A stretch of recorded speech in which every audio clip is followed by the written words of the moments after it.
Buenos días, tardes o noches, dependiendo de la hora que nos esté viendo. Soy Sebastián López y el día de hoy quisiera citar unas líneas de una novela que trata sobre la pérdida, el duelo, el amor, la culpa y el perdón. Dice así: Barcelona, 2013. Esther no creía en milagros ni apariciones, pero aquel día el cenit del invierno iba a sorprenderla.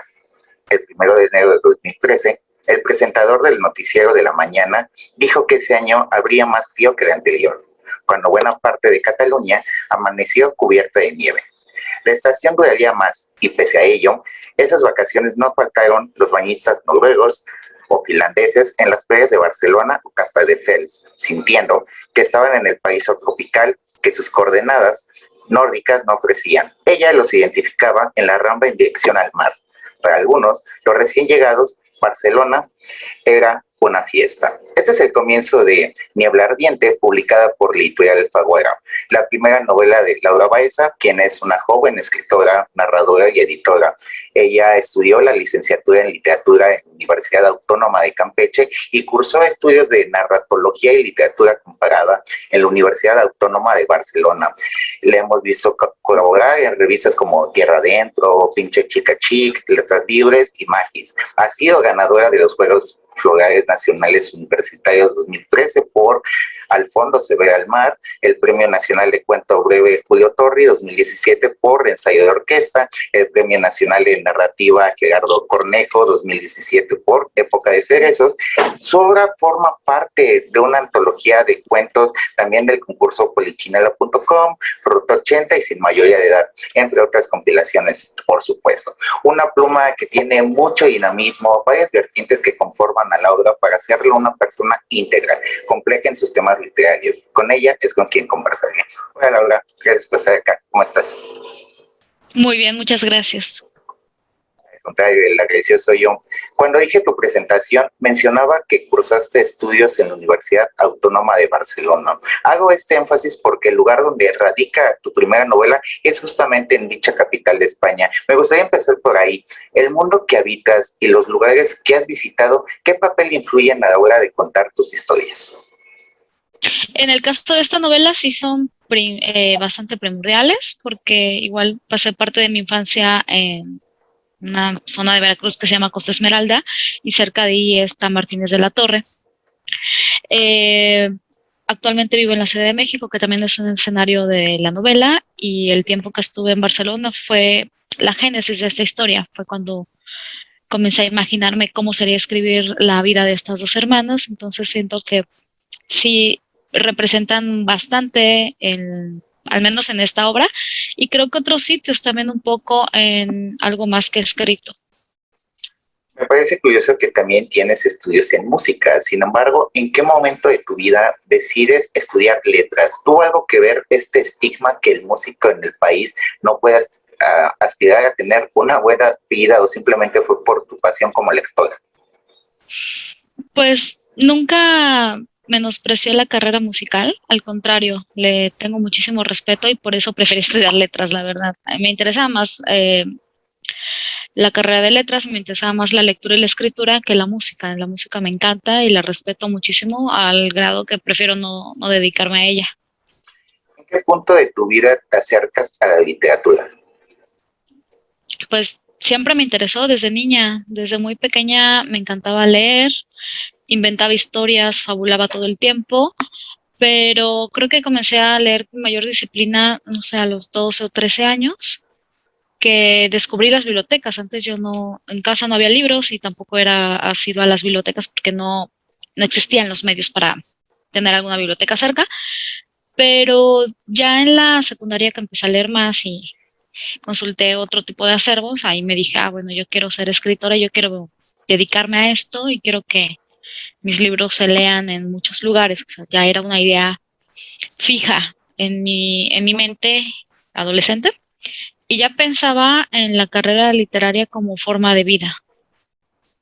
Justamente en ese apartado, a la edad de 12, 13 años que mencionas que empiezas a tener una disciplina como lectora, ¿qué tipo de literatura leías en ese momento? ¿Y recuerdas cuáles fueron tus primeros autores? Digo autores porque te he escuchado decir en algunas entrevistas que leías, digamos, ese canon literario dominado por hombres. En eso también entra mi siguiente pregunta.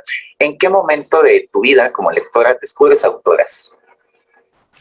Bueno, empecé a leer autores de literatura juvenil, como Michael Ende, que creo que ahí fue el detonante cuando lo leí, lo descubrí, fue el detonante para que yo me dijera que me quería dedicar a las letras. Y después, ya cuando era usuaria de las bibliotecas, leía mucha literatura mexicana y luego di el salto a leer autores ingleses, más adelante a los rusos. Recuerdo que estaba en la secundaria y también comenzaba la prepa cuando descubrí a los autores rusos y leí todo lo que pude de ellos.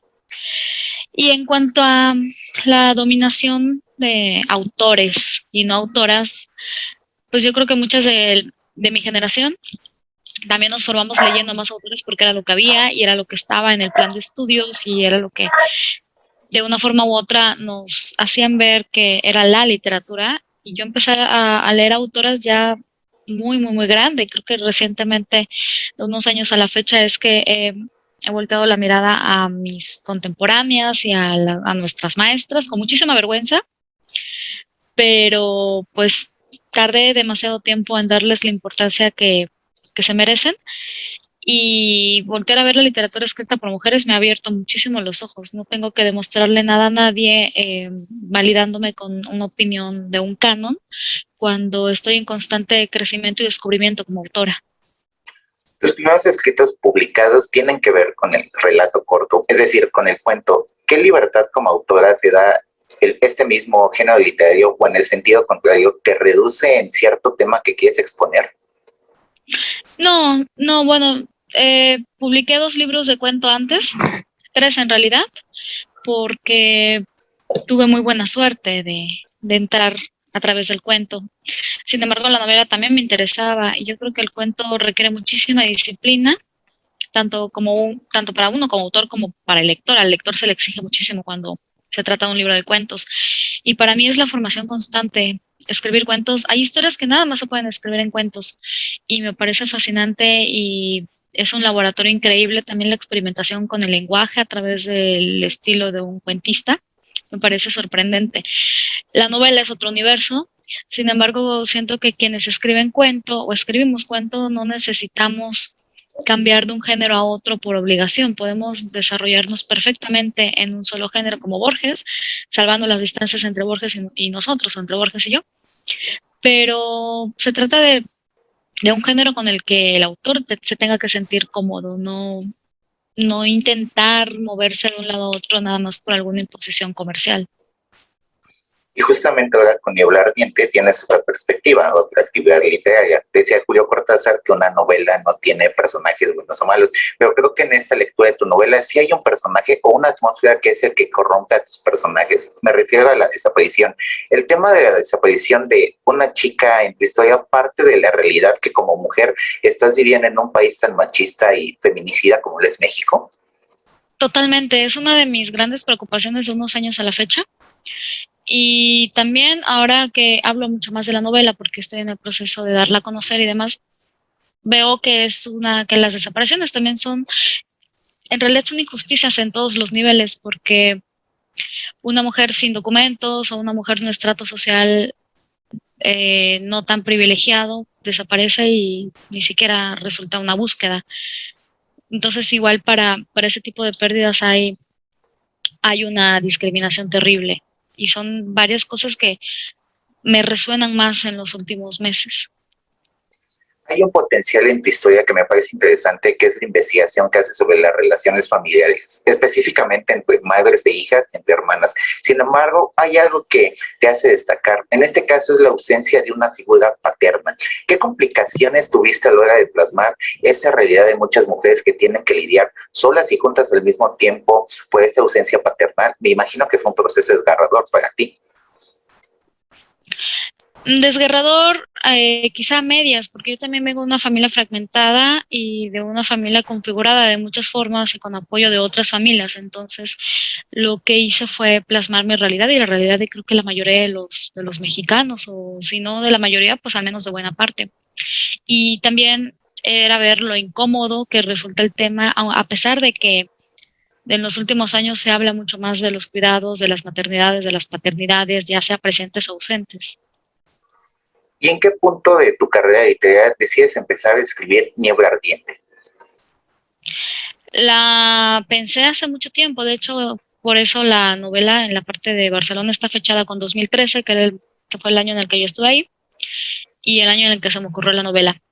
La pensé mucho, mucho, investigué, o sea, me obsesioné mucho con los temas que atraviesan la novela, la pérdida, la familia, la enfermedad, etcétera.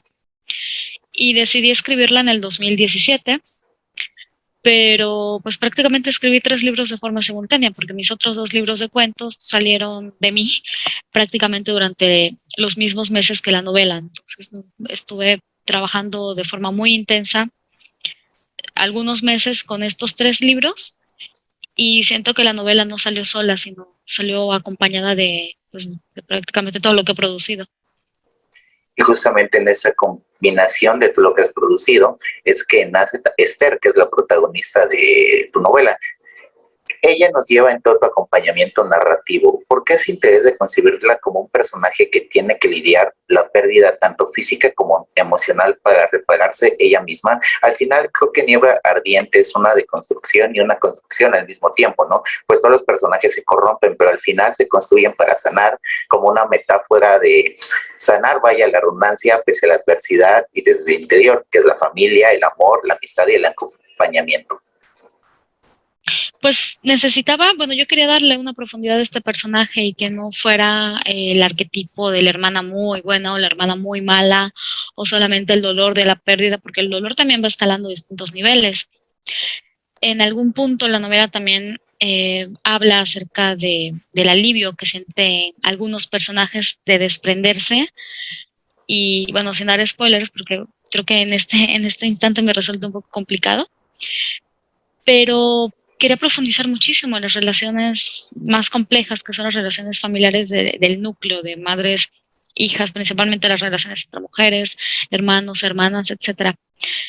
Así fue como concebí a Esther. Digo, yo no provengo de un núcleo familiar con una persona que tenga esta enfermedad, pero pues sé perfectamente lo que es ser hija y lo que es ser hermana. Y hablaba conmigo misma todo el tiempo mientras hacía la novela. Entonces hay mucho de cualquiera en el personaje de Esther. ¿Y por qué meter a un ex periodista como cómplice? ¿Y por qué esta necesidad de también explorar la mirada masculina? Porque ese personaje que se llama Octavio no pudo hacer mucho ni por sus compañeros ni por su familia, se quedó solo al final del día. Sí, él también era un personaje con el conflicto de la culpa y era terrible porque siempre se culpaba por no haber tenido una peor suerte, lo cual es devastador. También pensé mucho en ese personaje y en la situación de los periodistas porque del 2008 al 2015, más o menos, que la situación en Veracruz era insostenible. Yo tenía relación laboral y de amistad con varios amigos, con varios compañeros que se dedicaban a eso. Y pues de ahí también salió mucho material para la configuración de Octavio.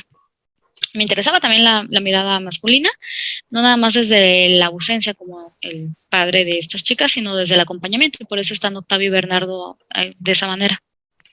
Y justamente retratas esta realidad, la de los reporteros. Octavio vive escondido y alejado de su mujer y sus hijas después de haber recibido amenazas de muerte, pero decide ayudar a Esther a seguir el rastro de un personaje que no voy a revelar por spoiler, como un acto de redención. Este trata también de reflejar su propia vida. Para ti fue una forma de hacer una crítica que por estas cosas mucha gente abandona el ejercicio periodístico en algún punto.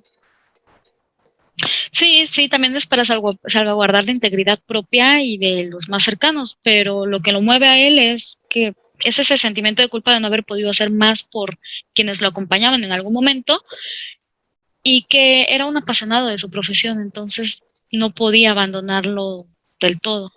Por eso accede y por eso también se pone hasta cierto punto en riesgo físico y emocional. ¿Y en qué momento das ese salto de la fantasía por tus anteriores cuentos a la crítica social con esta novela?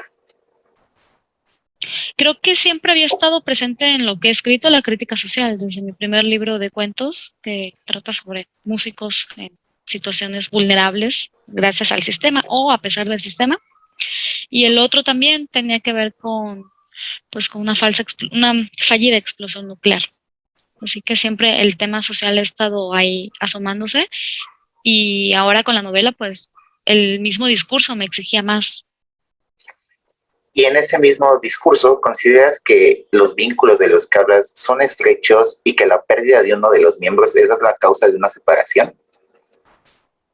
Totalmente, yo no podría imaginarme estar en la situación de alguno de estos personajes, pero creo que después de algo así, la vida no de ninguna forma podría ser la misma.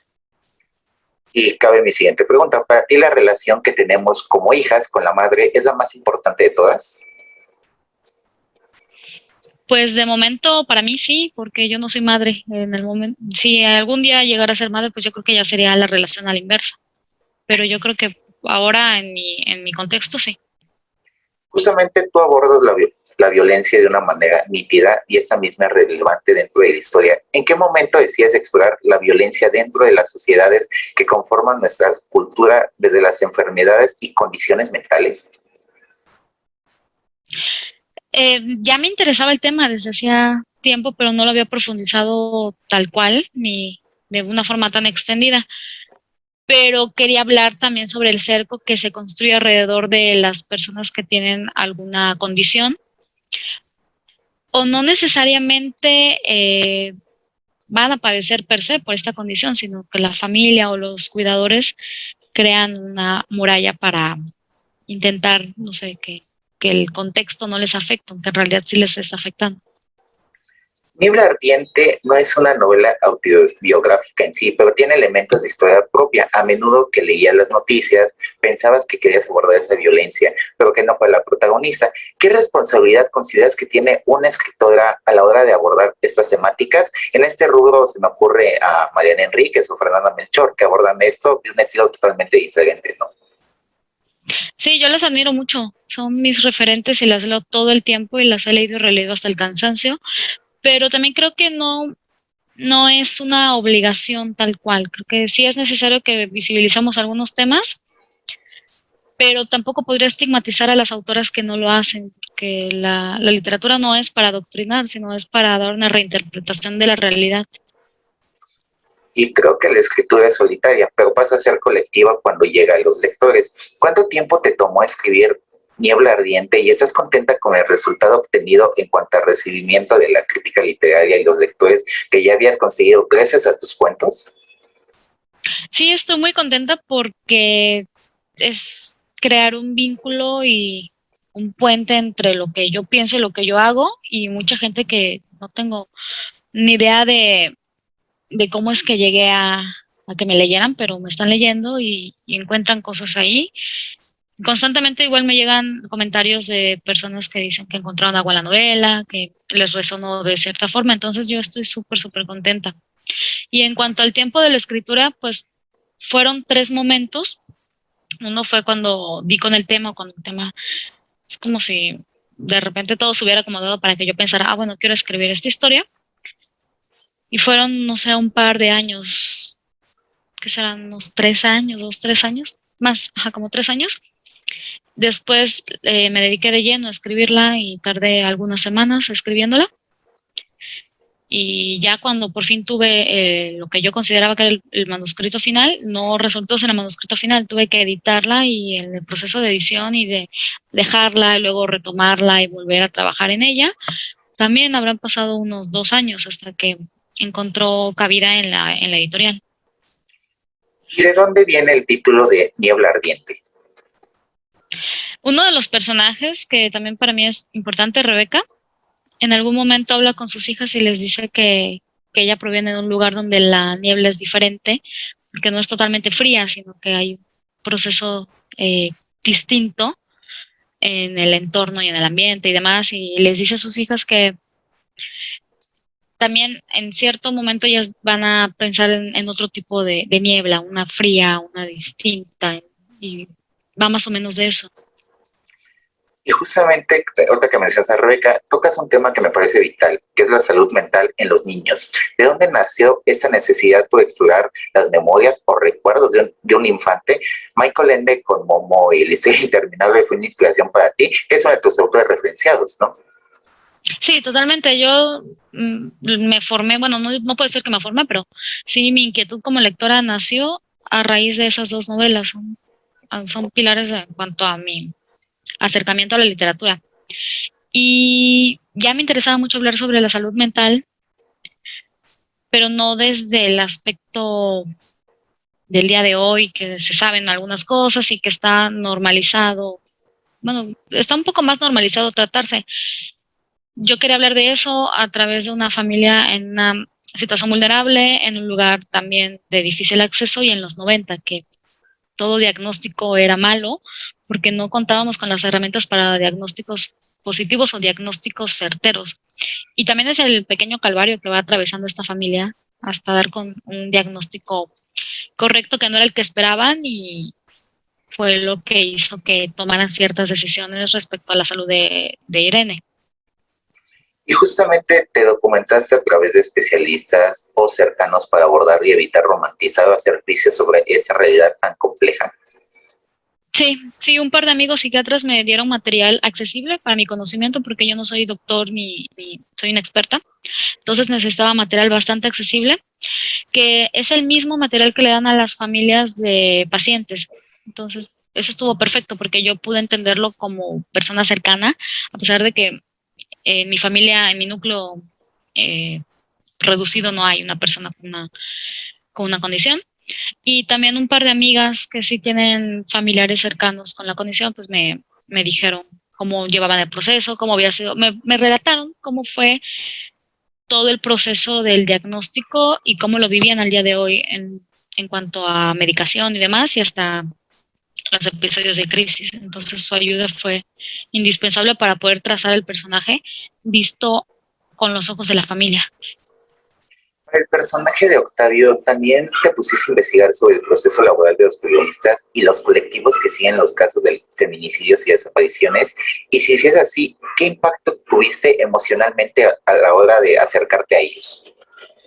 Sí, investigué mucho en muchos blogs. Creo que mi fuente principal de investigación fueron los blogs, porque quería que fuera más vivencial, no quería ir a la fuente oficial ni a lo que decía el gobierno ni demás, porque pues justo la novela va de otra cosa. Y también testimonios en video, revistas, algunas revistas, pero intentaba despegarme de las fuentes oficiales. Y fue feo, porque cada vez que encontraba información era más terrible que la anterior y todo lo de los colectivos, el trabajo de los colectivos que es impresionante. Como lo escribí en la novela, pues era como yo lo encontré en la investigación. Pero sí llegaba el momento en el que ya no quería seguir leyendo de eso, pero tenía que continuar leyendo. ¿Cómo concibes, Laura, al periodismo de hoy en día que tratan estas vertientes? ¿Crees que hay algún respeto por las víctimas? Depende del periodista y hay excelente periodismo aquí en México. Un periodismo muy valiente, por ejemplo, Lidiet Carrión, yo la admiro muchísimo, Daniela Rea me parecen impresionantes en cuanto a los temas que abordan y la forma en la que hacen las investigaciones. Pero pues sí, depende del medio y depende también de la ética profesional. ¿Piensas que la no ficción puede representar mejor realidades complejas que una obra de ficción en sí, o ambos estilos siguen la misma línea pero con diferente punto de partida? Son distintos, son totalmente distintos, pero sí hay un punto de encuentro, sobre todo en el periodismo literario, que a mí me interesa mucho, aunque no lo llevo a cabo. Y siento que también la ficción es para reconfigurar la realidad. En todo caso, si no fuera de esa manera, pues yo escribiría crónica, pero a mí lo que me interesa es una reinterpretación de los hechos.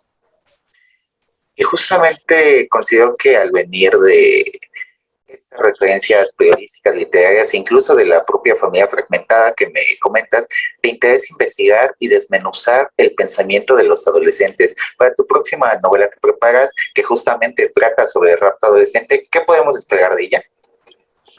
Bueno, que yo no pueda, que yo no colapse con la investigación, que también está siendo bastante difícil. Y difícil para mí es como tengo que seguir una línea y tengo que mantenerme atenta al tema que escogí y al tema que me preocupa. Y que siento que cada vez me estoy volviendo una persona más sensible por las dificultades sociales que nos atraviesan a todos. Entonces creo que esa es la mayor dificultad que yo siento que tengo a la hora de escribir. Y también pienso que librando eso, pues ya podría tener más libertad creativa. Laura, ¿tú como escritora tienes alguna rutina, es decir, alguna disciplina para escribir, asentarte y pensar tus historias? Una rutina como tal, no, bueno, intento escribir por la mañana y leer y escribir por la mañana. Ahora ya puedo leer en las tardes y en las noches, pero antes no porque me cansaba mucho. Trabajo todo el día con textos propios ajenos, entonces llega un momento en el que estoy totalmente saturada. Los libros que he escrito son a partir de mis obsesiones, que maduro durante años y me meto de lleno en ellas hasta que yo considero que ya estoy capacitada para darles forma a través de la escritura. Y ya a corto plazo, pues mientras estoy escribiendo, que por lo regular me toma algunas semanas, no leo nada, trato de mantenerme únicamente atenta a mi producción, no escucho música, no nada, solamente para mí son periodos bastante intensos, pero mi productividad es así, corta, pero más precisa, y únicamente me dedico a eso, a escribir. Y digamos, ¿tu labor también como editora ha influenciado tu oficio como escritora o son dos vertientes para ti completamente diferentes? Sí, sí ha repercutido porque dejé de romantizar mi escritura y la veo con objetividad y trato de detectar cosas que un lector podría detectar, que un editor también va a detectar ahí como deficiencias. Me he convertido en alguien más dura conmigo misma, no lo recomiendo, pero pues de momento es mi proceso y a mí me está funcionando. Y sí influye mi carrera y sí influye a lo que me dedico en mi escritura totalmente. Para finalizar, Laura, me gustaría que nos dijeras qué consejos le darías a nuestra audiencia que está escribiendo o piensa hacerlo. Que, bueno, lo principal, lo que dice todo el mundo, que lean mucho, creo que sí, eso es importante, por lo menos para lo básico, que estén atentos a otras cosas, por ejemplo, otras disciplinas, si les gusta el arte, bueno, pues que se empapen de muchas otras eh, disciplinas como la danza, la música, teatro, todo eso. Ayuda bastante, también para relajar el espíritu. Y que no intenten complacer a nadie, porque creo que el mayor error que tenemos como autores es intentar complacer y perdemos autenticidad. Entonces, si lo que escribimos de forma auténtica va a llegar al lector, llegará al lector correcto. Y lo demás se nota cuando un autor intenta meterse en algo que no es lo suyo. Y no es nada grato ni como lector ni como espectador. Y sobre todo para hacer leer y escribir. Sí, Laura, de verdad, fueron magníficas palabras las que nos compartiste el día de hoy sobre tu novela, que me da mucho gusto, la verdad, que esté teniendo un gran recibimiento. Ahí gracias. Guillermo Arriaga, grandes escritores y escritoras de tu generación, incluso no tan contemporáneos, lo han favorecido, personalmente yo también. Y te agradezco de verdad que te hayas tomado el tiempo, el espacio de estar con nosotros, compartir este breve tiempo y estaremos muy al pendiente de tus próximos proyectos literarios e incluso editoriales, ¿no? Muchísimas gracias. Yo estoy muy complacida y honrada de poder hablar sobre esto. Y mi recomendación siempre es que lean autoras que están produciendo y que recomienden muchas de sus obras y no se alejen de la literatura. Creo que esa es la única forma que tenemos de comprender el mundo. Sí, y me parece fantástico. Yo también concuerdo en esto de visibilizar a más escritoras. Creo que actualmente se está luchando por esta visibilización y, híjole, hay muchas, Mariana Enríquez, Fernanda Melchor, Samantha Schweblin, por supuesto, Laura Baeza, pero bueno, Laura, Sí, hay muchísimas. de verdad, muchas gracias. Te mando un fuerte abrazo. Muchas Y, gracias, ha sido un enorme placer platicar contigo. y esperando que nos volvamos a reunir en una próxima ocasión, quizá para futuras novelas o futuros cuentos. Seguramente.